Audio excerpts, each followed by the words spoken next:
Hello my dear friends, എല്ലാവർക്കും നമ്മുടെ ചാനലിലേക്ക് സ്വാഗതം. ഓക്കെ, ഇന്നത്തെ നമ്മുടെ ടോപ്പിക് എന്ന് പറയുന്നത് what do they think about you right now എന്നുള്ളതാണ്. ഈ ഒരു സമയത്ത് നിങ്ങളുടെ പേഴ്സൻ്റെ ചിന്തകൾ എന്താണ്, അവരുടെ സിറ്റുവേഷൻസ്, എനർജി എന്തൊക്കെയാണെന്നുള്ളത് വീഡിയോയിലേക്ക് പോകുന്നതിന് മുമ്പായിട്ട് ചാനൽ ഇതുവരെ സബ്സ്ക്രൈബ് ചെയ്യാത്ത ആരെങ്കിലും ഉണ്ടെങ്കിൽ ദയവായിട്ട് സബ്സ്ക്രൈബ് ചെയ്യുക. വീഡിയോ ഇഷ്ടമായാൽ തീർച്ചയായിട്ടും ലൈക്ക് ചെയ്യുക, ഷെയർ ചെയ്യുക, കമൻറ്റ് ചെയ്യുക. ഇതൊരു ജനറൽ റീഡിംഗ് ആണ്, അതുപോലെ തന്നെ ജെൻഡർലെസ് ആണ്, ടൈംലെസ് ആണ്. ഈ വീഡിയോ നിങ്ങൾ എപ്പോൾ കാണുന്നോ ആ ഒരു ടൈം മുതൽ വാലിഡ് ആയിരിക്കുന്നതാണ്. ജനറൽ റീഡിംഗ് ആയതുകൊണ്ട് എല്ലാ പേർക്കും ഒരുപോലെയൊന്നും റെസനേറ്റ് ആവില്ല. നിങ്ങളുടെ സിറ്റുവേഷനായിട്ട് മാച്ച് ആവുന്നുണ്ടെങ്കിൽ മാത്രം പോസിറ്റീവായിട്ട് എടുത്താൽ മതി, അല്ലാത്ത കാര്യങ്ങൾ വിട്ടേക്കുക.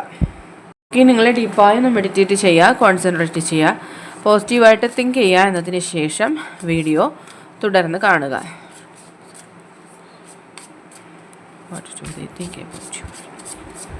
ഓക്കെ, നമുക്ക് നോക്കാം.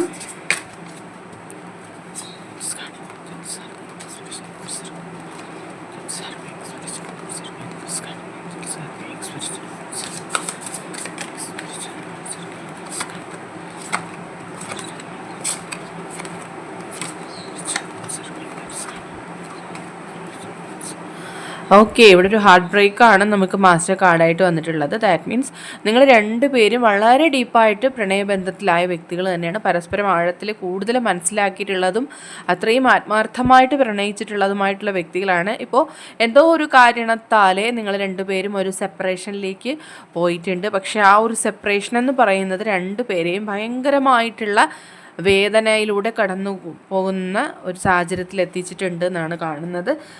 അതുപോലെ തന്നെ ഈ പേഴ്സൺ നിങ്ങളോട് ചോദിക്കാൻ ആഗ്രഹിക്കുന്നതും എന്തുകൊണ്ടാണ് ഇങ്ങനെ ഈ ഒരു സിറ്റുവേഷനിൽ അവർ ഇത്രയും വേദനിപ്പിക്കുന്നത് എന്നുള്ളതാണ്. അവർ പക്ഷേ നിങ്ങളെക്കാളേറെ നിങ്ങളെ സ്നേഹിക്കുന്നുണ്ട് എന്നുള്ളതാണ്. ഓക്കെ, നിങ്ങൾ അവരെ സ്നേഹിക്കുന്നതിനേക്കാളും കൂടുതലായിട്ട് ആ വ്യക്തി നിങ്ങളെ സ്നേഹിക്കുന്നുണ്ട് എന്നാണ് കാണുന്നത്. And I want to come closer, spend time with you എന്നുള്ളതാണ്. അവർ നിങ്ങളുമായിട്ട് ഇപ്പോഴും കൂടുതൽ അടുത്തിടപഴകാൻ ആഗ്രഹിക്കുന്നുണ്ട്, ഒന്നിച്ചിരിക്കാനായിട്ട് ആഗ്രഹിക്കുന്നുണ്ട്. അത്രയും ഡീപ്പായിട്ട് ഇൻറ്റൻസ് ആയിട്ട് ഈ വ്യക്തി നിങ്ങൾ പ്രണയിക്കുന്നുണ്ടെന്ന് മനസ്സിലാവുന്നുണ്ട്. പക്ഷേ ഇവർക്ക് മറ്റ് ചില കാര്യങ്ങൾക്ക് പ്രയോറിറ്റീസ് കൊടുക്കേണ്ടതായിട്ടുള്ള സാഹചര്യങ്ങൾ വന്നു പോയി. ആ ഒരു സാഹചര്യത്തിലായിരിക്കാം ഒരു പക്ഷേ അവർ നിങ്ങളെ വിട്ടു പോയത്. പക്ഷേ അവർക്ക് ഇപ്പോഴും ആ ഒരു പ്രോമിസ് തരാനായിട്ട് അവർക്ക് കഴിയുമെന്നാണ് പറയുന്നത്. കാരണം അവർക്ക് നിങ്ങൾക്കൊരു ബെറ്റർ ലൈഫ് നൽകണം, നിങ്ങളെ ലൈഫ് പാർട്ട്ണറായിട്ട് കൂടെ കൂട്ടണം എന്നൊക്കെ വളരെ ഡീപ്പായിട്ട് ആഗ്രഹിക്കുന്നുണ്ട്. നിങ്ങളുമായിട്ട് ഒന്നിച്ചുള്ള ഒരു ഫാമിലി ലൈഫ് ഈ വ്യക്തി സ്വപ്നം കാണുന്നുണ്ട്. ഓക്കെ,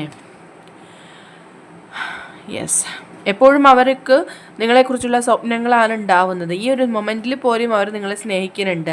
നിങ്ങളെ അത്രയും ഇൻറ്റൻസായിട്ട് ആ ഒരു അടുപ്പം അവർക്ക് ഫീൽ ചെയ്യുന്നുണ്ട് ഈ ഒരു സെപ്പറേഷൻ ടൈമിൽ നിന്നാണ് കാണുന്നത്.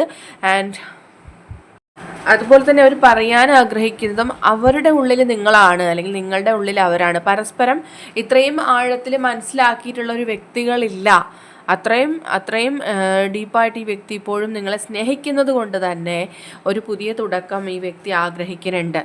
ഓക്കെ, എന്തൊക്കെ തെറ്റുകൾ പരസ്പരം സംഭവിച്ചാലും അല്ലെങ്കിൽ എന്തെങ്കിലും പോരായ്മകൾ ഉണ്ടെങ്കിലും പരസ്പരം അക്സെപ്റ്റ് ചെയ്തുകൊണ്ട് മുന്നോട്ട് പോകാൻ ശ്രമിക്കുക. ഓക്കെ, കാരണം നിങ്ങൾ ഈ പേഴ്സണുമായിട്ട് ഭയങ്കരമായിട്ടുള്ളൊരു സോൾ കണക്ഷൻ കാണിക്കുന്നുണ്ട്. അതായത് ഒരു മറ്റൊന്നിനും വേണ്ടിയല്ല ഒരിക്കലും ഈ വ്യക്തി നിങ്ങളെ പ്രണയിച്ചിട്ടുള്ളത്, ഇപ്പോഴും പ്രണയിക്കുന്നത്. അത് ജെനുവിൻ ആയിട്ടുള്ളൊരു പ്രണയമാണെന്ന് തന്നെയാണ് കാണുന്നത്. ആൻഡ്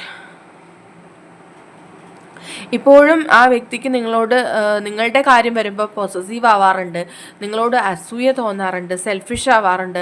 അതിൻ്റെ കാരണം തന്നെയും അവർക്ക് അത്രയും ആഴത്തിലുള്ള പ്രണയം. ഓക്കെ, അപ്പം നമുക്ക് ഈ ഒരു റീഡിങ്ങിലെ ഓവറോൾ എനർജിയിൽ നിന്ന് നമുക്ക് മനസ്സിലാവുന്നത് ഈ വ്യക്തിയുടെ ആ പ്രണയത്തിൻ്റെ ആഴത്തെയാണ് അവർ നിങ്ങളോട് എക്സ്പ്രസ് ചെയ്യുന്നത് എന്നുള്ളതാണ്.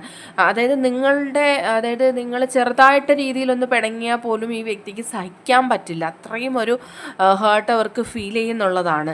അവർക്ക് പിന്നെ അവരുടെ ലൈഫിൽ ഒന്നിലും ഫോക്കസ് ചെയ്യാൻ പറ്റില്ല. ഭയങ്കരമായിട്ടുള്ള ഡിപ്രഷൻ അവർക്ക് ഉണ്ടാവും. അതുകൊണ്ട് തന്നെ നിങ്ങളുടെ അസാന്നിധ്യം അവരെ വളരെ അധികമായി തന്നെ വേദനിപ്പിക്കുന്നുണ്ട്. അവരുടെ ഭാഗത്തു നിന്ന് എന്തെങ്കിലും തെറ്റുകൾ സംഭവിച്ചിട്ടുണ്ടെങ്കിൽ അവരതിന് നിങ്ങളോട് അപ്പോളജൈസ് ചെയ്യുന്നുണ്ട് ഈ ഒരു സമയത്ത്. ആൻഡ് കാരണം അവരത്രയും തകർന്നിട്ടാണ് ഇപ്പോൾ ഉള്ള സാഹചര്യം എന്ന് പറയുന്നത്. അവർക്ക് നിങ്ങളില്ലാതെ അവർക്കൊരു നിമിഷം പോലും മുന്നോട്ട് പോകാൻ പറ്റില്ല എന്നാണ് ഇവിടെ കാണുന്നത്. ആൻഡ് അവരുടെ ഹൃദയ സ്പന്ദനം പോലും നിങ്ങളാണ് എന്നാണ് പറയുന്നത്. അതായത് അവരുടെ ഓക്സിജനാണ് നിങ്ങളില്ലാതെ അവർക്ക് ജീവിക്കാൻ കഴിയില്ല എന്ന് തന്നെയാണ് കാണുന്നത്. ആൻഡ് അത്രയും പൊസസീവാണ് ഈ വ്യക്തി നിങ്ങളുടെ കാര്യത്തിൽ. ആ ഒരു പൊസസീവ്നെസ് തന്നെ ആയിരിക്കാം പലരുടെയും റിലേഷൻഷിപ്പിൽ വിള്ളലുകൾ ഉണ്ടാക്കിയിരിക്കുന്നത്, അല്ലെങ്കിൽ ഒരു സെപ്പറേഷനിലോ നോ കോണ്ടാക്റ്റിലോ ഒക്കെ ആയിരിക്കുന്നത്. ഒരു പക്ഷേ ഇങ്ങനെ ഓവറായിട്ട് ഒരാളെ സ്നേഹിക്കുന്നത് ചില ആൾക്കാർക്ക് ഇഷ്ടപ്പെടുന്നുണ്ടാവില്ല. ചിലപ്പോൾ നിങ്ങളുടെ പേഴ്സൺ അങ്ങനെയായിരിക്കാം. ചെറിയ ചെറിയ കാര്യങ്ങൾ പോലും നിങ്ങളുടെ കാര്യങ്ങളെല്ലാം അന്വേഷിക്കുക, നിങ്ങളെ സ്പൈ ചെയ്യുക, നിങ്ങളറിയാതെ നിങ്ങളുടെ പിന്നാലെ നടക്കുക, അല്ലെങ്കിൽ മറ്റാൾക്കാരുടെ അടുത്ത് നിങ്ങളെക്കുറിച്ച് കൂടുതൽ കാര്യങ്ങൾ അന്വേഷിക്കുക. അതുപോലെ തന്നെ നിങ്ങളോട് ചെറിയ കാര്യങ്ങൾക്ക് പോലും പിണങ്ങിയിരിക്കാനായിട്ട് അവർ ശ്രമിക്കാറുണ്ട്. കാരണം എപ്പോഴും അവർ പറയുന്ന രീതിയിൽ തന്നെ എല്ലാ കാര്യങ്ങളും പോകണം. ഇങ്ങനെയൊക്കെ കുറേ പ്രശ്നങ്ങളുള്ളൊരു വ്യക്തിയാണ്, അല്ലെങ്കിൽ ഇങ്ങനെയൊക്കെ കുറേ ക്യാരക്ടേഴ്സ് ഉള്ള വ്യക്തികളായിരിക്കാം നിങ്ങളുടെ പേഴ്സൺ. പക്ഷെ അതൊന്നും ഒരിക്കലും നിങ്ങളോടുള്ള സ്നേഹക്കുറവ് കൊണ്ടല്ല, നിങ്ങളോടുള്ള സ്നേഹ കൂടുതൽ കൊണ്ടാണെന്നാണ് കാണുന്നത്. പക്ഷേ പലപ്പോഴും പലർക്കും ഇത്തരത്തിലുള്ളൊരു സ്നേഹം താങ്ങാൻ പറ്റാറില്ല. ഓക്കെ, അത് വളരെ കുറച്ച് പേർക്കാണ് ഇങ്ങനെ ഒരു എനർജി കാണുന്നത്. എങ്കിലും അങ്ങനെ ഉണ്ടെന്നുണ്ടെങ്കിൽ നിങ്ങൾ മനസ്സിലാക്കാൻ നിങ്ങളുടെ പേഴ്സൺ നിങ്ങളെ സ്നേഹിക്കുന്നുണ്ട്. ഓക്കെ, അവരെ കാണുന്നത്, അവരുടെ ലൈഫിൽ നിങ്ങൾ ലഭിച്ചെന്ന് പറയുന്നത് അവരുടെ ഭാഗ്യമായിട്ടാണ് കാണുന്നത്. ഓക്കെ, അവരുടെ ഹൃദയം കവർന്നെടുത്തൊരു വ്യക്തിയാണ് നിങ്ങൾ എന്നാണ് അവർ പറയുന്നത്. ഓക്കെ, ആൻഡ് നിങ്ങൾക്കിടയിൽ തേർഡ് പാർട്ടി സിറ്റുവേഷൻസ് ഉണ്ട്. ഏതോ ഒരു വ്യക്തി ഇൻ്റർഫിയർ ചെയ്യുന്നതായിട്ട് കാണുന്നുണ്ട്. പക്ഷേ അതിൻ്റെ പേരിൽ സെപ്പറേഷനിലാണ് പോയതെങ്കിലും ഇപ്പോഴും ആ ഒരു പ്രണയം അവരുടെ ഉള്ളിൽ അങ്ങനെ തന്നെ നിലനിൽക്കുന്നുണ്ട്. ഒരു മാരേജ് പോലുള്ള കാര്യങ്ങളെക്കുറിച്ച് ചിന്തിക്കുന്നുണ്ടെങ്കിൽ തീർച്ചയായിട്ടും ആ ഒരു സ്ഥാനത്തവർക്ക് നിങ്ങളെ മാത്രമേ സങ്കല്പിക്കാൻ കഴിയുകയുള്ളൂ. ഈ ഒരു മൊമെൻറ്റിൽ പോലും ഈ വ്യക്തി നിങ്ങളോട് പറയാൻ ആഗ്രഹിക്കുന്നു, അവർ നിങ്ങളെ അത്രയും ഡീപ്പായിട്ട് പ്രണയിക്കുന്നു എന്നുള്ളത്. I want to say I love you എന്നുള്ളതാണ് നമുക്ക് വന്നിരിക്കുന്ന message. And finally secret love ആണ്. ഓക്കെ, തീർച്ചയായിട്ടും ഈ വ്യക്തി ഇപ്പോഴും നിങ്ങളെ സീക്രട്ടായിട്ട് തന്നെ പ്രണയിക്കുന്നുണ്ട്. ഓക്കെ, നിങ്ങളോട് കോണ്ടാക്റ്റിലായിരിക്കാം, നിങ്ങളുമായിട്ട് ചാറ്റ് ചെയ്യുന്നില്ലായിരിക്കാം, യാതൊരു വിധത്തിലുള്ള കമ്മ്യൂണിക്കേഷൻ ഇല്ലായിരിക്കാം. പക്ഷെ ഇപ്പോഴും സീക്രട്ടായിട്ട് അത്രയും ഡീപ്പായിട്ട് ഈ വ്യക്തി നിങ്ങളെ പ്രണയിക്കുന്നുണ്ട്. ആ വ്യക്തിയുടെ പ്രണയത്തിൻ്റെ ഇൻറ്റൻസിറ്റിയാണ് നമുക്ക് ഈ റീഡിങ്ങിൽ കിട്ടിയിരിക്കുന്നത്. സോ ആ ഒരു ഇൻറ്റൻസിറ്റി എത്രത്തോളം വലുതാണെന്നുള്ളത് നമുക്ക് മനസ്സിലായി. കുറച്ച് അധികമാണോ എന്നും പറയാൻ പറ്റുന്നില്ല, കാരണം ചിലർക്കെങ്കിലും അങ്ങനൊരു സിറ്റുവേഷൻ ഉണ്ടാവണം. ഓക്കെ, അങ്ങനെയാണെന്നുണ്ടെങ്കിൽ നിങ്ങളുടെ പേഴ്സണിനെ കുറച്ചുകൂടെ നിങ്ങളൊന്ന് മനസ്സിലാക്കാനായിട്ട് ശ്രമിക്കുക. ഓക്കെ, അപ്പോൾ ഇന്നത്തെ റീഡിംഗ് ഇവിടെ അവസാനിച്ചിരിക്കുകയാണ്. ജനറൽ റീഡിംഗ് ആണ്, അതുകൊണ്ട് എല്ലാ പേർക്കും ഒരുപോലെയൊന്നും റെസൊനേറ്റ് ആവുന്നില്ല. നിങ്ങൾക്ക് അക്സെപ്റ്റ് ചെയ്യാൻ പറ്റുന്ന കാര്യങ്ങളാണെങ്കിൽ മാത്രം അക്സെപ്റ്റ് ചെയ്യുക, അല്ലാത്ത കാര്യങ്ങൾ വിട്ടേക്കുക. റീഡിംഗ് ഇഷ്ടമായെന്നുണ്ടെങ്കിൽ തീർച്ചയായിട്ടും ലൈക്ക് ചെയ്യുക, ഷെയർ ചെയ്യുക, കമൻറ്റ് ചെയ്യുക. സബ്സ്ക്രൈബ് ചെയ്യാത്തവരുണ്ടെങ്കിൽ സബ്സ്ക്രൈബ് ചെയ്തും സപ്പോർട്ട് ചെയ്യുക. ഇനി നമുക്ക് നെക്സ്റ്റ് വീഡിയോ ആയിട്ട് വീണ്ടും കാണാം. അതുവരെയും ബൈ ബൈ.